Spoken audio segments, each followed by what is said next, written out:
expectations. It's the world working in mysterious ways.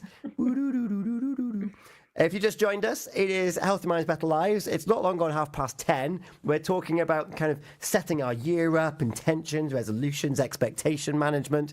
And, well, we've got a bit of a challenge. On WhatsApp, we've had a message, love a challenge. Well, hopefully you'll enjoy this one with us. This isn't something for you to listen to and think, oh, I wonder how they'll get on, because we can all take part in this challenge. It's me, Tom, from The Breakfast Show on Pure West Radio. I'm joined by Tammy. Hello. Hello. And we've got Hayley. Hello. And this challenge then, Hayley, it's kind of both of our fault because, well, first of all, it wasn't on LinkedIn.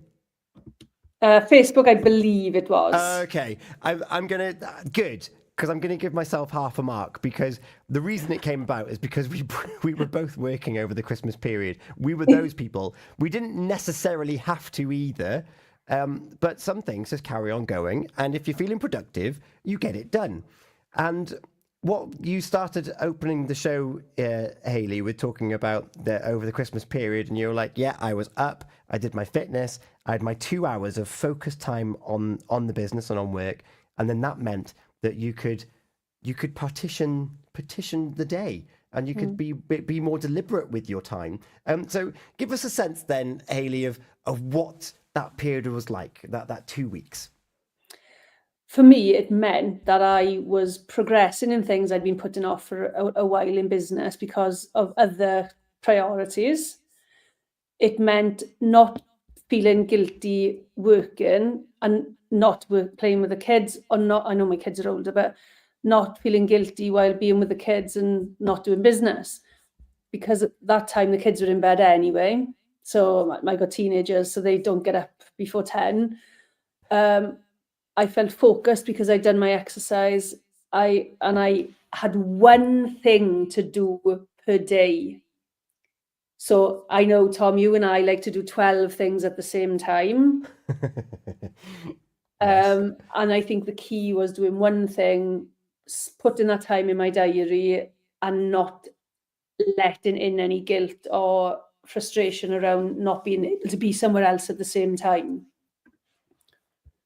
Yeah, and I saw that you had posed this question where you were like, this is good, and I've been really intentional. I feel great because I've got focus and I've got direction, I've got intention. And then all of a sudden the doors of life reopened after January, and it was like, overwhelmed from all of this other stimulus. But actually I had this lovely, nice little routine. So what am I going to do about it? Tammy, what are your thoughts on hearing this? Oh, see, I hadn't signed up for the challenge, but I do like, finding harmony in a harmonious life.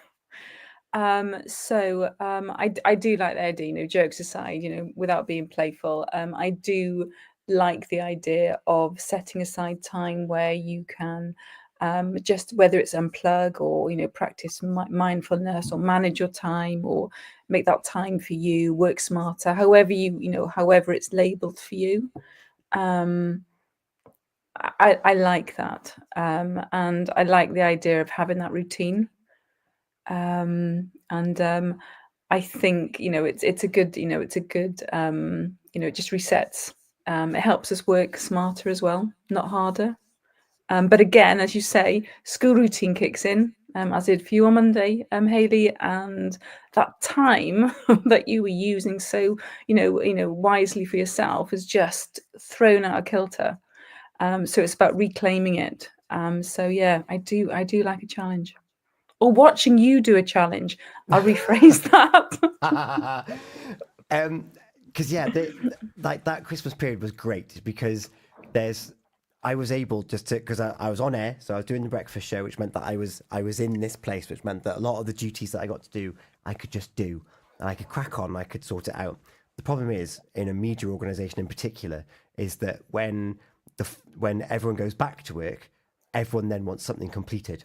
So all of a sudden, you've got emails dinging left, right, and center. WhatsApp is dinging left, right, and center. Messenger is dinging left, right, and center. There's still people. I haven't even had a chance to open their messages yet.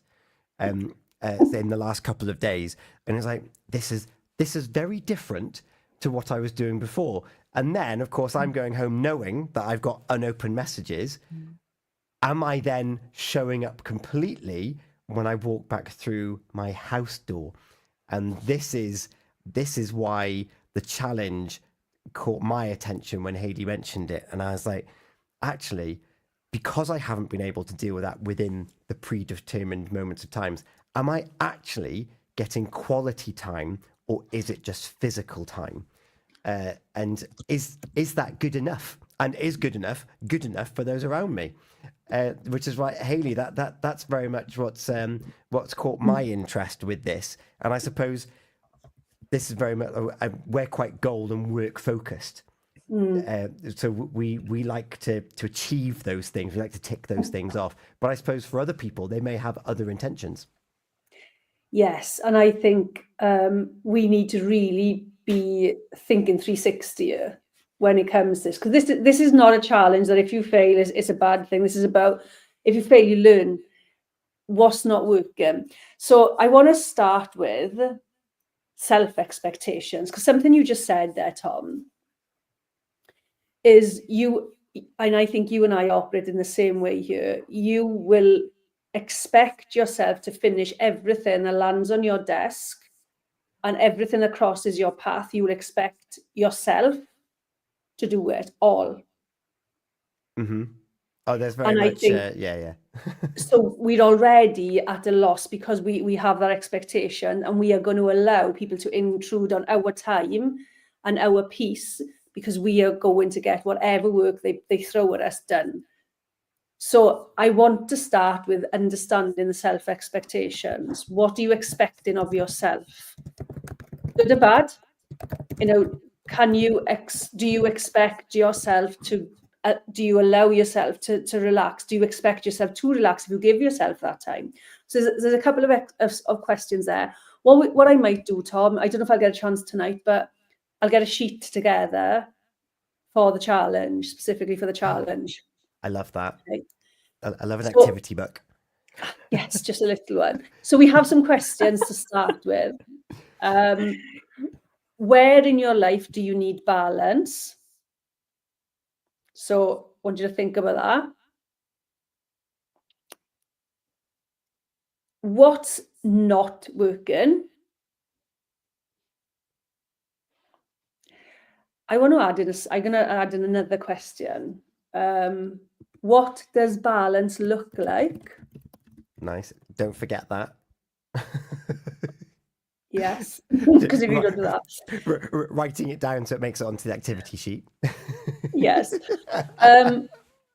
What does work for you, or what has worked for you in the past? And final question for now, anyway. What are your fears around taking control and creating balance? I love and hate that question in I equal know. measure. Knew you would. Yeah. So, where do you need balance? What does balance look like? Mm-hmm. What's not working? Yeah. What would life look like with balance? And what are your fears around taking control and creating balance? Yeah. We've got also what has worked for you in the past. What has Want some recognition of what's worked in the past as well. Yeah. So you mentioned earlier about me, my default is if someone gives me something, I need to get it done. I need to pass that off. I've done it, completed, next. Going back to books, I never used to think I was much of a book reader. It's only because I'm a slow reader, but I've always got a book going. The Chimp Paradox changed a lot of my thoughts on when things hit my inbox and hit my message and hit my messages. In summary, if there's a monkey on your back, is it your monkey to look after, or is it your monkey to give back to the person that's passed it to you? Is someone else's deadline your emergency? So if someone's saying, we need to do that now, because it's due to go up at a certain date. Is that who's I'm going to use the word fault, but how has that circumstance come around? And is it your monkey to deal with that you need to stress yourself out over it? There are some workplaces that won't take too kindly for you if you say, that's not my monkey, mate. But we do need to look after our boundaries. And Tammy, this is something that you've picked up at looking at this challenge and trying to keep balance. Yeah, well, first of all, going back to Chimp Paradox by Steve Peters, fantastic book. I know we're not on commission. I know there's other books available, but it is such an incredible, powerful mind management model that can help people become maybe happier or healthier and more confident. And it does look at the human brain, the logical and the emotional, and it does give you a really sound understanding of how you react in certain ways to certain people. But I won't say any more. I don't want to give any spoilers away, but if you get the chance, it's a fantastic bit of literature to read. When it comes to balance, for me, it's interesting to listen to you both, because I feel that I do have a good balance. As much as I've just was lazy over Christmas. I don't stress too much if I don't do everything on my to-do list, because I know that I will get it done. But again, that's me. And the balance, I know that I've got a good work, life, home, relationship balance. It's not always like that, but at the moment, I think I've got it. I think I've got it okay. But I'm really interested in this challenge. So I will be looking on really closely to it. Because conversely, actually, you make a very, very valid point there. You've got a nice balance. Hayley and I arguably are tipping the balance one way, where we're maybe focusing too much on tasks and activities and making sure that we progress. But there might be other people out there where the balance is potentially the other way. And as a result, they may not have a sense of purpose. They may not have a sense of self because they don't have that progress and those tasks and those outcomes to look forward to. So it does work both ways. This isn't just something for a potential workaholic to find balance. It could work the other way of actually, I do want a bit more. Success is very personal, but I do want a little bit more of that. What can I do to move away from this comfort zone that I'm in to actually work towards achieving goals? So it does work both ways, and I think that's important to say. If you're thinking, oh, this doesn't apply to me, balance applies to everyone. Yeah, I would agree. And I'm not going to define balance. I'm not going to define what the areas of your life are. I'm going to give you some suggestions, but this is all up to you, how you define things and how you define your kind of life areas. So here are some examples of life areas, but they're not necessarily ones that you have to use, and you can call them what you like. Excuse me, I'm going to sneeze now.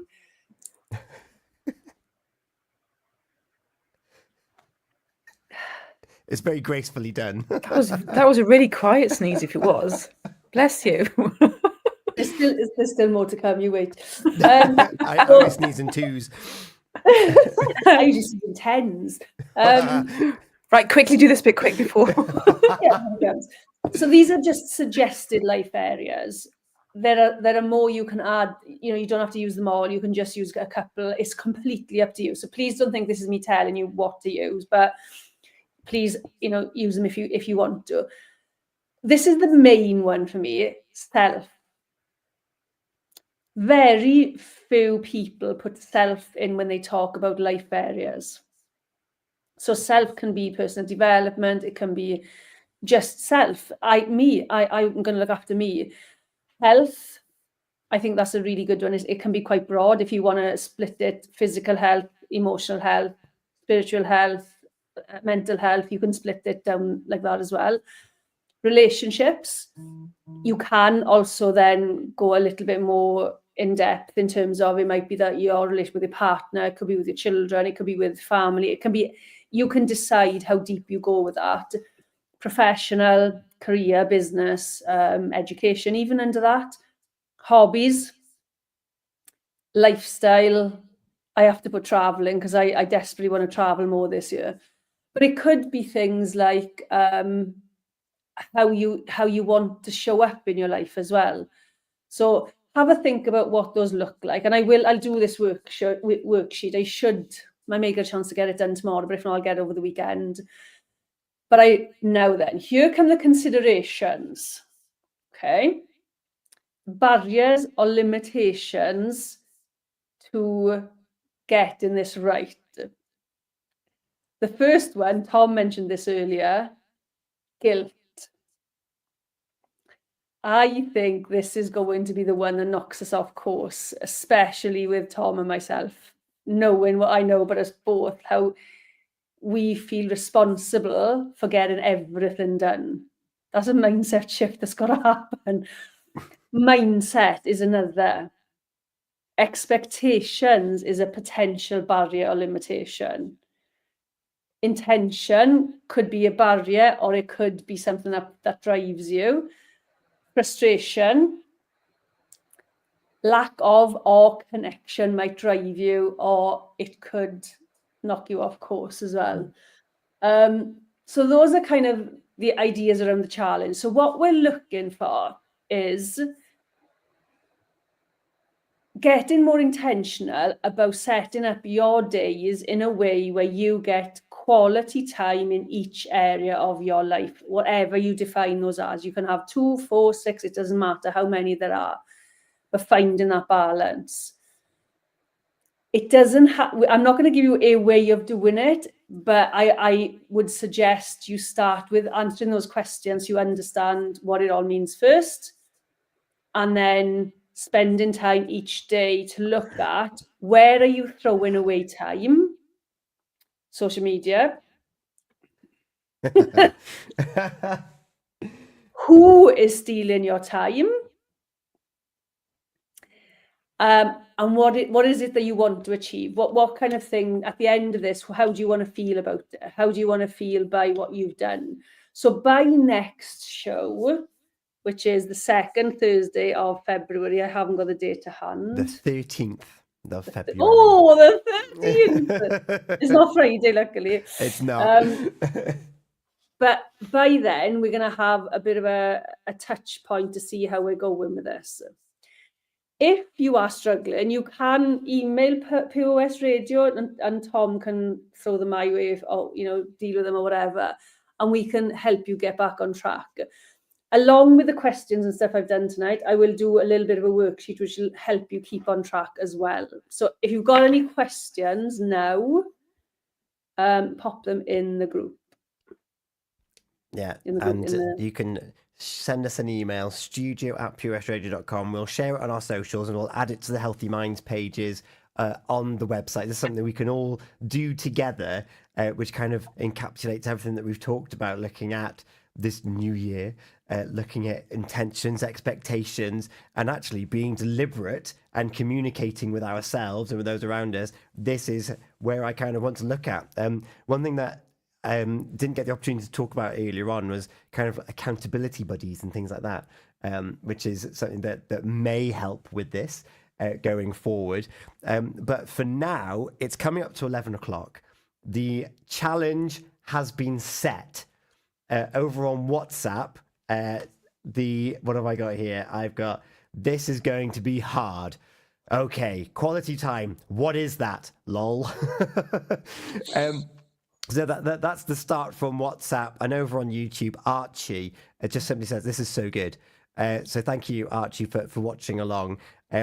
We are back on Thursday, the 13th of February, which is nearly Valentine's. So no doubt we'll look at this challenge. So we're going to keep ourselves accountable by saying we're going to recap on that. And I suppose we'll have to touch on love a little bit, won't we? Just a little bit. Yeah. Just a little bit, yes. Tammy, what pitfalls can we have surrounding love, or things that we might want advice on? Oh my goodness, putting me on the spot here. I'm going to say unrequited love. Oh, unrequited love, platonic love, love, lust. But also, I'm going to, just jumping in just really quickly. Sorry to interrupt. It doesn't mean that you have to have someone either. It's about loving yourself as well. Exactly. These will make up some of what the show will be next on the 13th of February. Thank you so much for your time, your thoughts, your insights, your comments. A big thanks to Tammy and to Hayley. Thank you both very much. Oh, it's been great. And the 13th of Feb will be here in no time too. We will blink and we'll be like, oh, that activity sheet, which will be on the website in due course when we get a moment. We will sleep before then. What we are going to turn our attention to now, just to round up the end of the show, Obesity Awareness Week 2025 is upon us. And so we've got a little bit of an excerpt here from an interview regarding Obesity Awareness Week. So if you know someone that might be that might want some more information, that's coming up next. Anna over on Facebook. Tom, can you be my accountability buddy, please? I don't think I'm the right person to be looking at it this time. Thank you so much for your insights and for kicking Healthy Minds, Better Lives off, the foundation to another great year of sharing insights. And well, we'll be getting one of the intentions for the show. We made a start with Frank last year, is getting more people to share their insights on the show through their professional avenues. So we've got a nice little list of people that we want to share their insights on the show. So you'll be gaining from their experience too. But until then, have a lovely January. Stay warm, stay safe on the ice, and I look forward to catching up with you next month. Fantastic. And see you all soon. Get into Pure West Radio. Obesity remains one of the most stigmatized